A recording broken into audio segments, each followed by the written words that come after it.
I'm Emily Lunt, and I believe with my whole heart and soul that our homes are places where we can seek and love the truth, celebrate beauty, and learn good things every single day. That's why I'm educating my kids at home, and I know you can do it too. Welcome to Heart and Soul Homeschool. All right, well, I'm so excited to introduce you to my guest today. We've got Danny Huerta, who is the Vice President of Family and Parenting. Or actually, sorry, Danny, I messed that up. Of Parenting and Youth, right? And Focus on the Family. That's right. So welcome. Thanks That's for right. being here with me today. If you would just go ahead and tell our listeners a little bit about who you are and what you do. Well, Emily, thanks for having me on the show. And I get to, first of all, be a husband and a dad. Those are my big roles that I get to play. And then here at Focus on the Family is Vice President of Parenting and Youth. And I get to oversee all the initiatives that come out from Focus on the Family on the topic of parenting and how to help our kids. And so if you've heard of Plugged In, this movie review site that we've got, that's part of this department. And then we have magazines, Clubhouse, Club Junior, and Brio magazines for kids.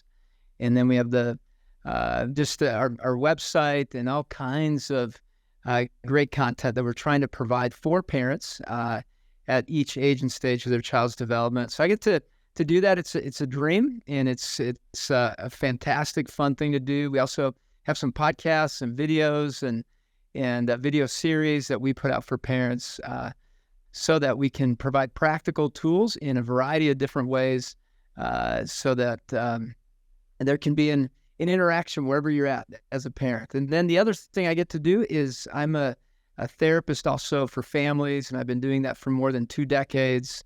I worked at in a school system for about 5 years as a social worker. It was a Title I school district. And then that's when, right after that is when I began here at Focus on the Family back in 2004 on the counseling team, and served there for 11 years, and then have been able to do this vice president role for almost 10 years now. And all along, I've been able to serve families in a deeper way through my counseling practice. So that gives you kind of a high-level view, Emily, on where I'm at and what I'm doing.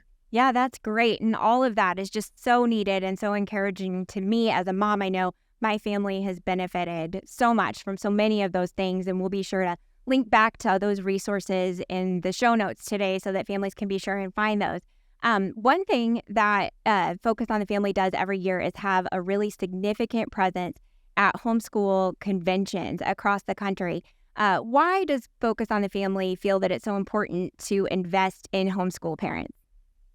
Man, the homeschool families are so intentional, and a lot of our target audience here, Focus on the Family, committed, convictional Christian families, are teaching their kids within the homeschool space. So we want to make sure we're equipping families in this space. There are so many dynamics there are several dynamics that are the same between families that are either in a private school, public school, or homeschool, but there are some unique challenges for homeschool family as they're trying to do school with several different kids within their home, and sacrifices that families have put into play as well as they've stepped in the homeschool space. So for us as Focus on the Family, we want to come alongside parents and families that have made this decision and make sure they're receiving as much of the help as needed as they encounter those challenges along the way.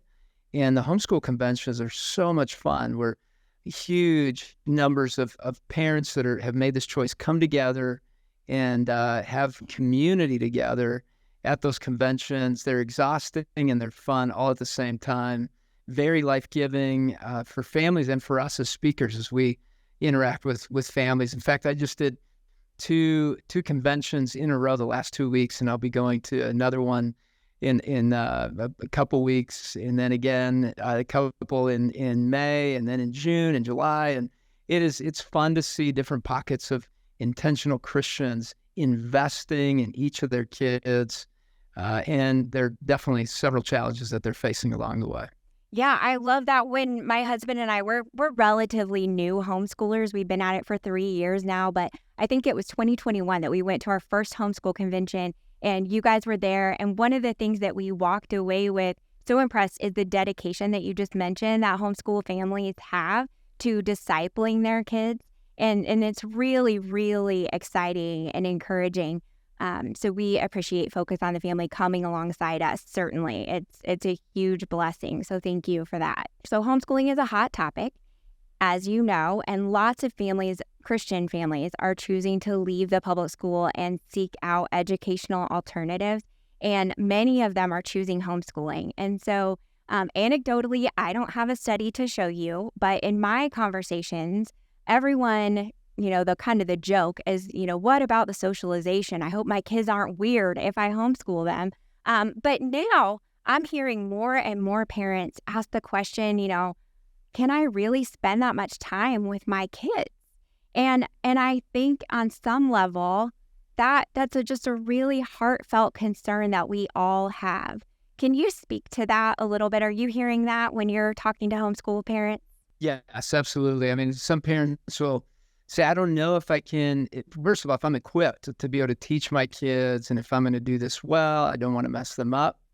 Another concern is the socialization piece. Am I going to ruin them socially? Are they going to be able to do well socially?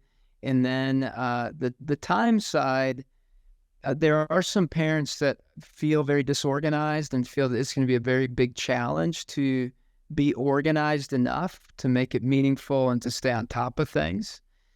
There are some parents that have said, hey, I'm fully organized. I think I've got this, but I just don't know what curriculum to choose. It's very overwhelming trying to choose the right curriculum for their kids. That's what they're saying. And so there are many things to consider, but I do want to say most parents, once they have somebody just process their thoughts with them, they see that they're equipped, they have the tools to do it, they can grow in organization. That's something you can grow in. Each of the kids have different learning styles. They will learn, and there are many, many resources that you can tap into to make sure you're on track and you're keeping on track for your kids. And you just need to step back, relax, and actually see that you have more time and your kids have more time as you're homeschooling them, and you have more time to do other things beyond just school during the school year. And parents that step into it find that to be a huge blessing and beautiful gift for their family as they see the days numbered until the kids turn 18. And so it gives them an opportunity to do even other meaningful things, trips and other things as a family that they would have not probably been able to do that had their kids been in school.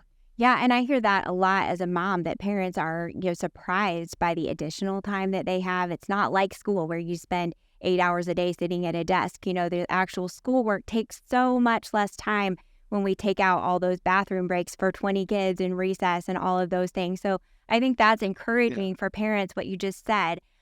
So it is, though. I mean, we have to admit that this idea of staying home with your kids and kind of parenting 24/7 and all of those things, educating them at home, they're very countercultural. And I think a lot of people think that sounds crazy. And sometimes I think I'm crazy and I'm doing it, right? So even when we're in the middle of it, but it is totally worth it. And one thing that I appreciate about Focus on the Family is that as an organization, that it has been really stalwart in holding up the biblical role of parenting as a high and holy calling. And so if we're talking to parents who are considering taking on this crazy calling, or that seems crazy to the world, how could you encourage them just in the biblical mission of parenting today? There's an amazing amount of influence that moms and dads have in their kids' lives, and we see over and over again, just with research, the unique impact that moms and dads bring. But really on the spiritual, if we just looked at this spiritual life or spiritual development of kids, research has affirmed, and we could just say anecdotally, that if the parent is directly involved in that spiritual growth, there's a higher likelihood of that child maintaining the faith and growing into that faith. And when you see that, you also see a character development that is unique to within our faith, where there's kindness, there's humility, there's compassion, all with actually caring about another person. And it allows for a mom and a dad to to learn more about themselves within the process as well. And within that high calling, that this role of being a mom or dad has a lot of struggle, but also a lot of fulfillment and satisfaction and transformation along the way.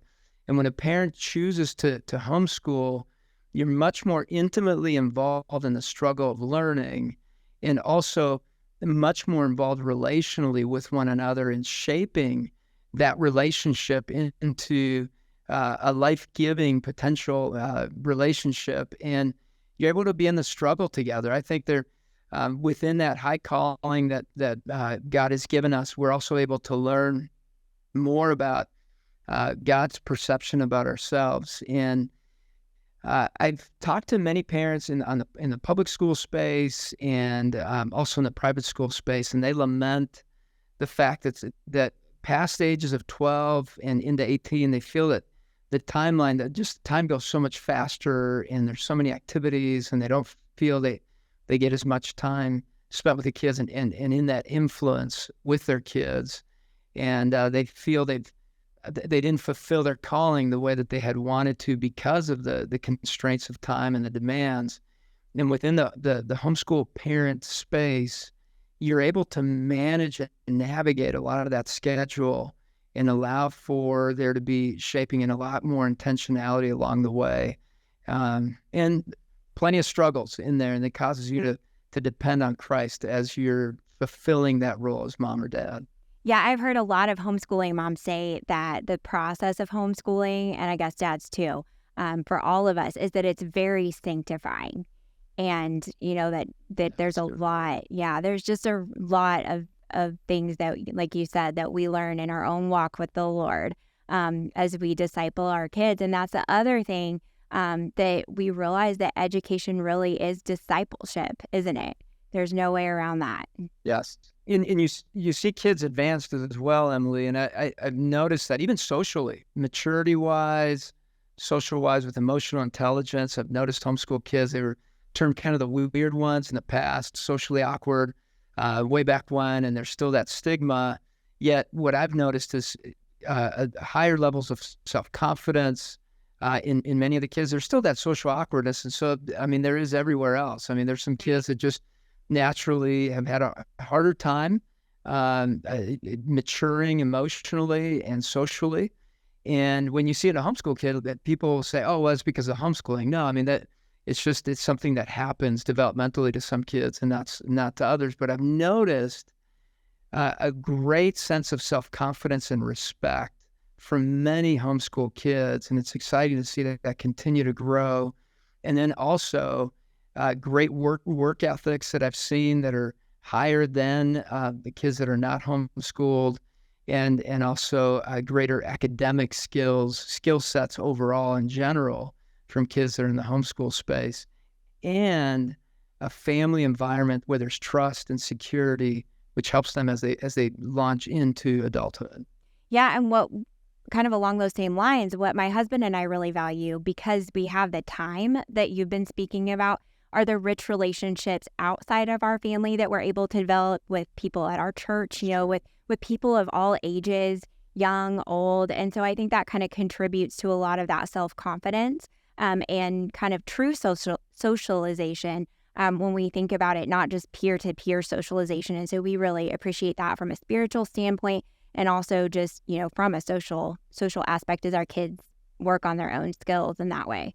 So my husband and I have been talking a lot about how it seems like to us that there are kind of two parts to parenting. There's that vision that we just talked about and kind of our overall goal. And ours would be, that we would help our kids grow into a relationship with the Lord where they love him and want to serve him, know his word, all of those things. And then there's kind of the mechanical, where the boots hit the ground and the day in, the day out, the execution of parenting. And that's where I think focus is really, really helpful. And one thing specifically that I saw you speak on at a homeschool convention a couple of years ago, and just updated a profile for my little 4-year-old actually, is the 7 traits of effective parenting assessment. Could you talk about that a little bit? Because I think that is a really helpful thing for parents. Yeah, the 7 traits are based off of the research on the authoritative parenting style and the secure attachment that is ideal for a parent-child to have. And that means a trusting, loving, secure connection between parent and child. And those 7 traits are a balance of high levels of attunement, sensitivity, attention, attentiveness to the kids, and also high levels of demandingness in a good way, boundaries and limits and guidance. And it's tricky to balance both to high levels at the same time. Some parents are more prone to being a little bit more warm and loving and not as good on the guidance side or the boundaries and vice versa. And so this gives the 7 traits where you can be working on that specifically. And so we developed an assessment off of those 7 traits that's valid and research-based as well. We did a factor analysis with a third-party research team to make sure everything was good. And it's 5 to 7 minutes, and it gives you insights into your top 2 traits, and then the bottom 2 traits, and then ones in between, and then some ideas of where you need or how you can bless your family with your strengths, your 2 strengths, and then the 2 bottom traits, how you can continue to grow and bless your family through that. And the idea with these 7 traits is that if you practice the 7 and continue to grow in those, research affirms that you will raise a contributor type of child, a child with a contributor mindset rather than a consumer mindset. And the distinction between the 2 is that a consumer mindset is one that sees relationships as transactional and from more of a survival mindset, where a person will be kind and they'll do certain things in order to get something in return. So they see life as a place where you have rights. And then a contributor mindset is one where they're humble, loving, kind, because they truly care about other people and they see a calling within that. And the 7 traits provides an opportunity for parents to have a playbook on how they're going to get there and places to grow. And it's the way that I came up with these originally is in the 2 decades that I worked with parents, I noticed that parents knew they needed to have high levels of warmth and guidance. They just didn't know where to start or to have a clear playbook on how to get there. And they wanted a secure, close connection with their kids. And they needed practical tools to do that. So the 7 traits is an initial starting point for parents, especially from the assessment point of view. And then going into each of those traits and seeing how they play out with each of the kids, because they can come out differently depending on your child's personality, on the day, on how you're feeling. And so seeing how they're consistently coming out with each child and trying to bring all 7 traits each day as much as you can. It's not about perfection. It's about that relational connectedness. And that's what I found is parents, when they have those 7 there and they can look at them and continue to work towards them, they don't park in shame. They park in a place of, I'm continually growing and trying to bring these 7 traits to the game each day. And I've seen it be life-giving to each of the families that have worked on these. Yeah, I love that. And I love how you said it's a really good starting point because, we're talking to those parents who wonder if they can even do this thing of homeschooling their kids, academics aside, but just the parenting part of it. I love it because it is a great starting point. And like I said, I had done one for my 7-year-old, and then I went back and did one for my 4-year-old the other day, and they were a little bit different. And so as a mom, it's so helpful to me because I can see where, how I relate to each of them differently and what I need to work on specific to them. And so, like you said, as a playbook, I think moms and dads who homeschool love a good curriculum. And so this is almost a curriculum for us as parents, right? I love that. Well, let's transition as we kind of have just a couple minutes left here. Let's transition. And I wanted to ask you, so right now the situation is that, like we said, lots of Christian parents are choosing alternatives to the public school. And so when they choose homeschool, a lot of times that introduces a lot of potentially stressful factors into our homes all at once. Kids are maybe missing friends and the routine that they've known. Moms may be walking away from a career that can kind of introduce them financial stresses. A lot of things are happening all at once. And I think our tendency as parents is to want to try to fix it all at once. But I would say you, Danny, the psychologist, is probably going to tell us that's not a good idea. So what would be a couple of tips that you could give parents who are in that situations to kind of bite those off in nice little chunks, where should they start? Yeah, I mean, you said it right there.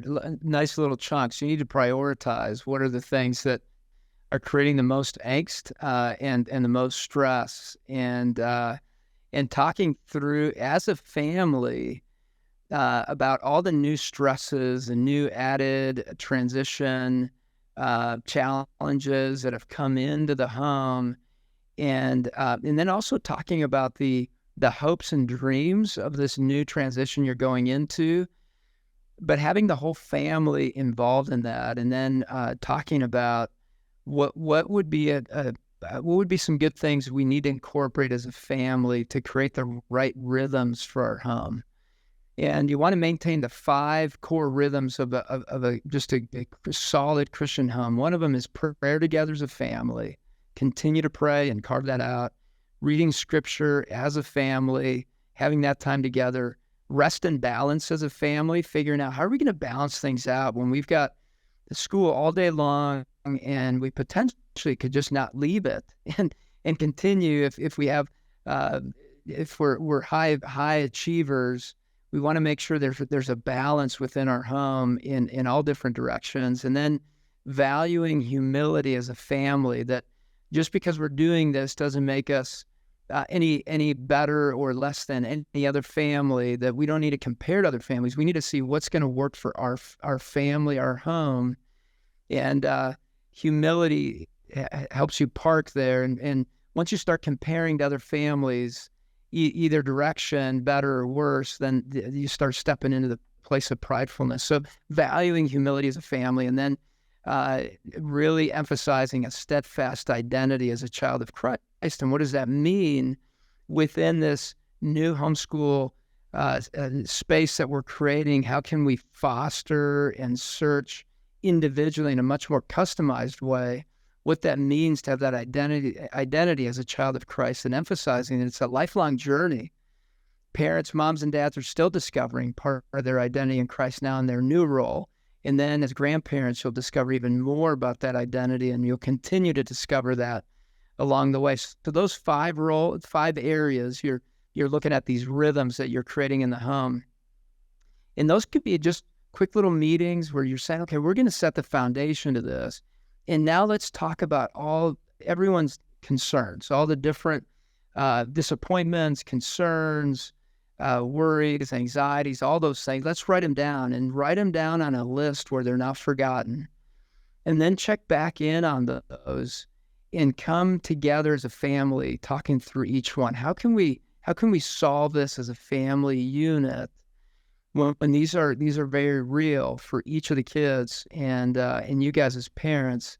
And then pray for one another within that, and tackle the highest priority ones first. And for a lot of families, it's the financial reality of what they've decided to do, the financial sacrifice. Many families have talked about that. And as a family, they've agreed to maybe less times going out to eat or other things to make the budget work, but having the kids have say, so that they feel like there's some sense of control in a moment that feels a bit out of control when you're initially making that big leap into homeschooling from a whole different pattern you had before. Yeah, I love that. And I think that's good advice for parents who are maybe just starting out. And also, as I'm listening to you talk, I need to do this with my own family. And I have a 7 and a 4-year-old, but just getting their take on what their goals and what their dreams are. You know, they've got little thoughts and hopes and dreams, even at that age, and including them in our family in the outlook of our bigger family goal is really important. So I'm going to go home and I'm going to do that tonight. My mom and dad always had family meetings with us.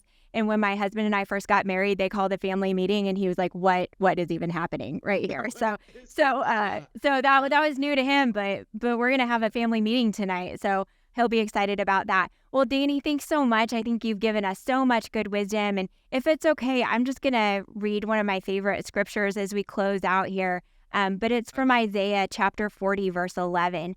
And it says, he tends his flock like a shepherd. He gathers the lambs in his arms and carries them close to his heart. He gently leads those that have young. And And I think as a mom, that means so much to me. And I'm sure as a dad, that means so much to you that our Father in heaven is holding us close to his heart as we shepherd our little ones.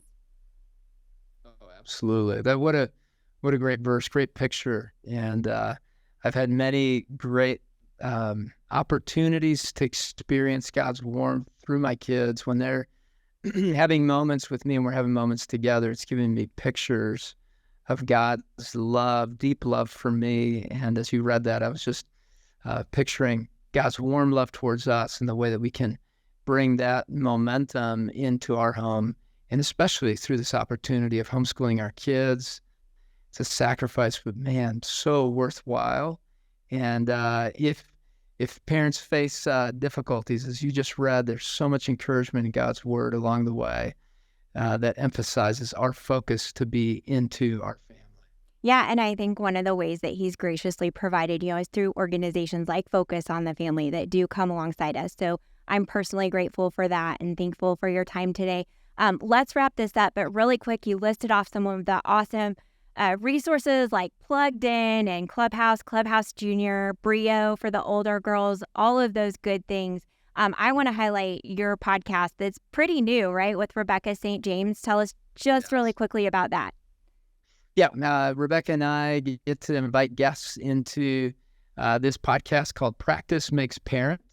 Practice Makes Parent, and we want to give practical tools to parents and answer questions that they have top of mind. And one thing with that podcast is that you get to send questions if you have any questions, and we'd love to answer them for you. And Emilie, there is one other resource that it's a brand new one with Focus, and it's free, but it's an age and stage resource that I think every family needs to hear about. And what you do is give us, you go to mychildsage.com or mykidsage.com, mykidsage.com.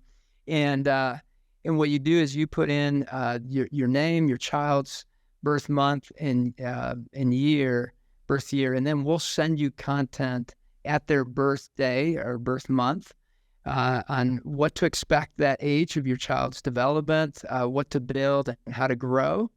And it's something you don't have to go look for. It'll come to you in your inbox. And with that, you will also get weekly parenting tips through an email every week. So just sign up for that, and then all the content will come to you so you don't have to go searching for it. Again, mykidsage.com.